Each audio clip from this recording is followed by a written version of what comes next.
Qur'oni Karimda muhtaram jamoatlarimiz alohida bir sura nozil qilingan. Bu surani aksar odam bilsa kerak, namozlarga ham zamsura qilib o'qiydiganlarimiz bo'ladi.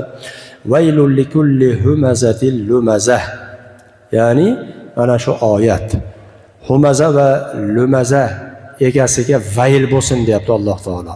Humaza mana bu tili bilan insonlarni aybini gapiradigan, g'iybatini qiladigan, unga ta'na yetkazadigan odam.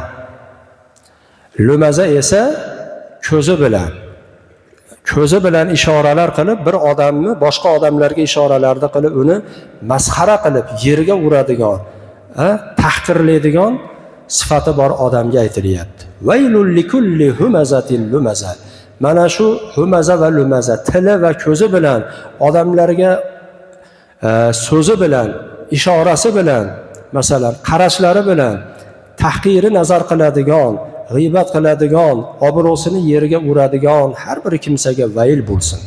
Ya'ni sho'ri qurisin bitta ma'nosi. Alloh saqlasin, buni sho'ring qursin deb odam aytmayapti. Robbil olamin aytayapti. Azizlar, olamlarni yaratib qo'ygan siz bilan bizni Xoliqimiz sho'ri qurisin mana shunday insonni deyapti. Yana bir ma'nosi holiga voy bo'lsin.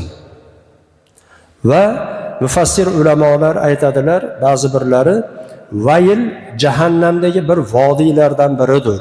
Ya'ni do'zaxdagi jahannamdagi alohida makonlardan bittasi hisoblanadi. Vayl degan joy bor. Ana shu til bilan, ko'z bilan odamlarga ishoralar bilan ozor yetkazadiganlar. Ana shunday kimsalarga vayl azobi bo'lsin deb Alloh subhanahu va taolo mana shu oyati karima orqali, ya'ni o'zi marhamat qilyapti.